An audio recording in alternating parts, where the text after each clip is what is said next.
పెద్దపల్లిలోని MLC Teenmar Mallanna ఆఫీస్పై దాడి జరిగిన సంఘటన రాష్ట్రంలో సంచలనం సృష్టిస్తుంది.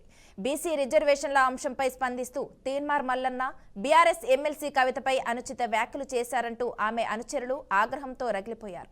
అందుకు నిరసనగా తెలంగాణ జాగృతి కార్యకర్తలు మల్లన్న ఆఫీస్పై దాడి చేశారు. ఈ గొడవలో తీన్మార్ మల్లన్న కార్యాలయంలోని ఫర్నిచర్ మొత్తాన్ని కార్యకర్తలు ధ్వంసం చేశారు.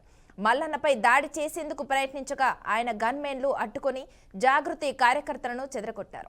అందులో భాగంగానే గన్మెన్లు గాల్లోకి 5 రౌండ్ల కాల్పులు జరిపారు. ఇక ఈ ఘటనపై మల్లన్న పోలీసులకు కంప్లైంట్ చేశారు.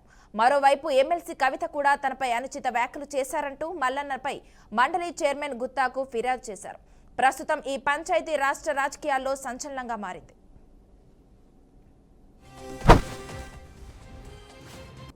ఇక ఈ వివాదాన్ని ఏ విధంగా చూడాలో మా ఎంటీ రాజేంద్ర గారు వివరిస్తారు. మానస, ముఖ్యంగా ఇవాళ రాజకీయాల్లో మహిళలను చాలా తేలిగ్గా మాట్లాడే పరిస్థితి చూస్తున్నాం. మీరు కూడా ఇవాళ మీడియా ఉన్నటువంటి సందర్భంలో మీలాంటి మహిళలందరూ కూడా తిరగబడాల్సిన పరిస్థితి వస్తోంది. ఒక పక్క ఆంధ్రప్రదేశ్లో ప్రశాంత్ రెడ్డి ఆ వివాదం సద్దుమణక ముందే మళ్ళీ తెలంగాణలో కవిత ఆమె ఒక ఎమ్మెల్సీగా ఉంది. దాంతోపాటు జాగృతి అనే సంస్థను నడిపిస్తూ ఒక ప్రాచుర్యాన్ని తీసుకొచ్చింది.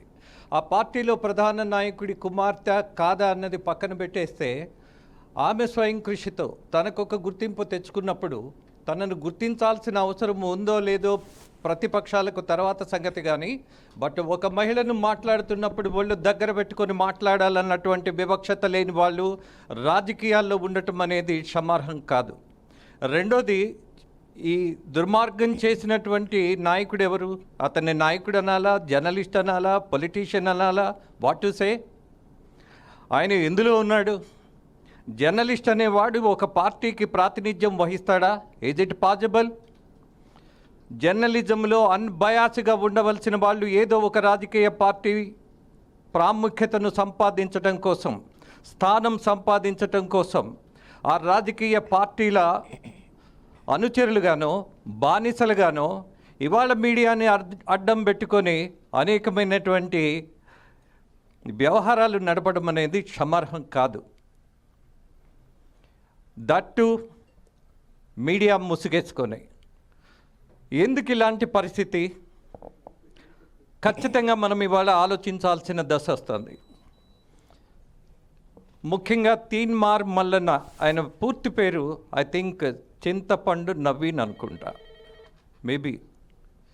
బట్ ఆయన చేసినటువంటి వ్యాఖ్యలు, ఆయన జర్నలిజం ముసుగులో పొద్దుటపూట ఏదో కార్యక్రమాన్ని నిర్వహిస్తాడు, ఆ తర్వాత మళ్ళీ పొలిటీషియన్గా మారిపోతాడు. Is it right on his part? కుదురుతుందా? ఇలా ఎక్కడైనా ఉంటుందా? అసలు జర్నలిజం పేరుతోటి జరిగేటటువంటి కార్యక్రమాల్లో ఇతనికి ఉన్నటువంటి అర్హత ఏంటి? ఆయన వ్యక్తిగతంగా ప్రశ్నించాల్సిన అవసరం నాకు అస్సలు లేదు, పట్టించుకోవాల్సిన అవసరం కూడా అంతకంటే లేదు. బట్ ఒక ముసుగులో ఇవాళ మీడియా యొక్క పరువు తీస్తున్న వాళ్ళు రోజు రోజుకి పెరిగిపోతున్నారనే ఆవేదన పడుతున్నటువంటి దశలో ఇదే ముసుగులో రాజకీయ పార్టీల ప్రాచుర్యం కోసం, వాళ్ళ ప్రాపకం కోసం చేసినటువంటి ప్రయత్నాలుగా ఈ మీడియా ముసుగు అనిపిస్తోంది. ఒకరోజు ఒక పార్టీలో ఉంటారు, మరొక రోజు మరో పార్టీలో ఉంటారు. ఎందుకని? బిడ్డింగ్ చేసుకుంటారా? ఎంత నిధులు ఇస్తారని అడుగుతారా? ఎంత విధులు ఇస్తారని అడుగుతారా? బీసీ నాయకుడనంటే వారియర్, యోధుడిగా భావించాలి. బీసీ అనంటే యోధుడే. అలాగే ఎస్సీ ఎస్టీ ఎవరైనా సరే ఈ సమాజంలో పోరాడుతున్నటువంటి వాళ్ళు, అలాగే ఆరాటపడుతున్న వాళ్ళు, అలాగే సామాజిక న్యాయం కోసం ప్రతిరోజు ఎదురు చూస్తున్న వాళ్ళు, బట్ వ్యాపారస్తులు కాదు. అలాగే కులాన్ని అడ్డం పెట్టుకొని రాజకీయాల్లో ఎదగాలనేటటువంటి వాళ్ళను నేను ఖచ్చితంగా రాజకీయ వ్యభిచారులు అని మాత్రం స్పష్టంగా చెప్పగలను.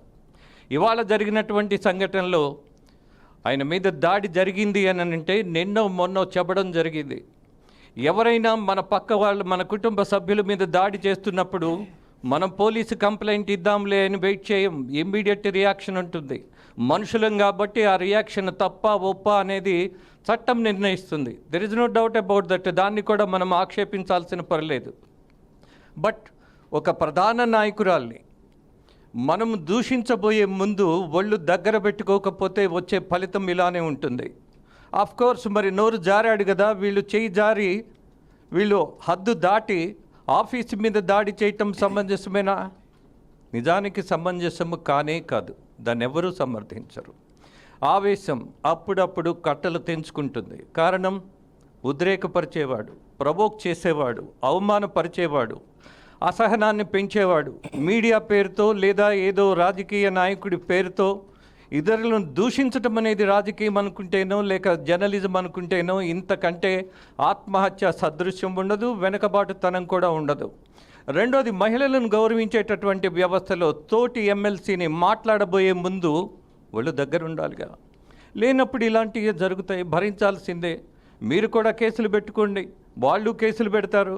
కానీ మీ చండాలమైనటువంటి రాజకీయం మొత్తం సమాజం మీద రుద్దటం అంటే బీసీ హక్కుల గురించి ఏ ఇతర కులాల వాళ్ళు మాట్లాడకూడదా? బ్రెయిన్ ఉందా?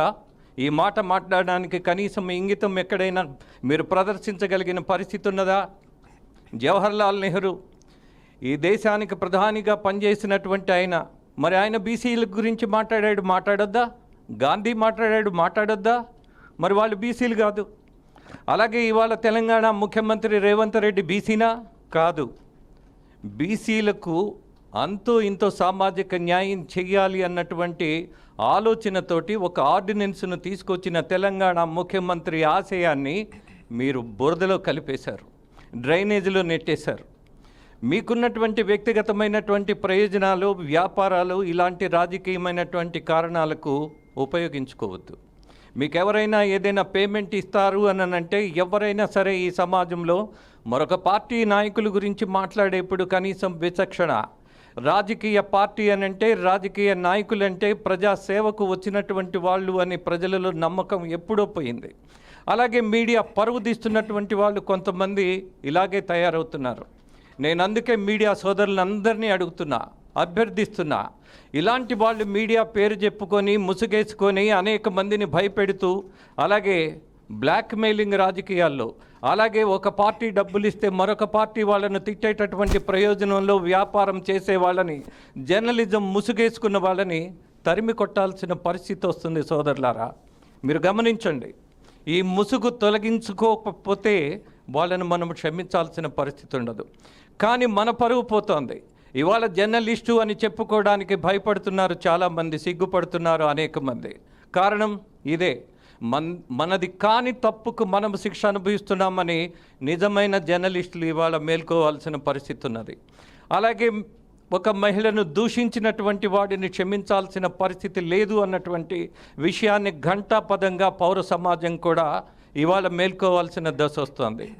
ఇవాళ కవిత గారా మరొకళ్ళ అన్నది అప్రస్తుతం. మహిళను ఇవాళ దేశంలోనే మనం గౌరవించేటటువంటి సంస్కృతి నుంచి మహిళను బెదిరించేటటువంటి పరిస్థితి, కనపడితే వేటాడే దశ.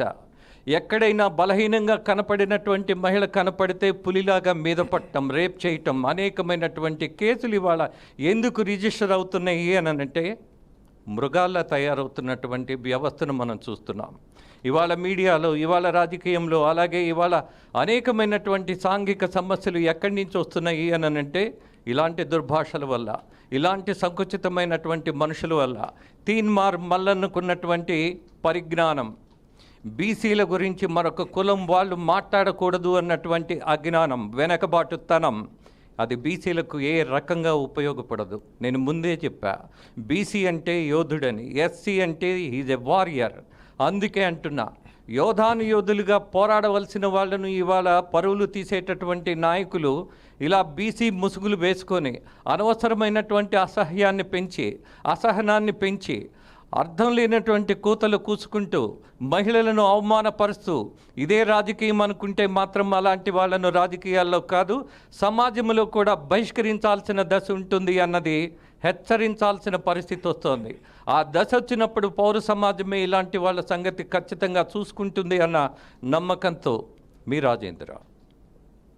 ఓకే, థ్యాంక్ యూ రాజేంద్ర గారు.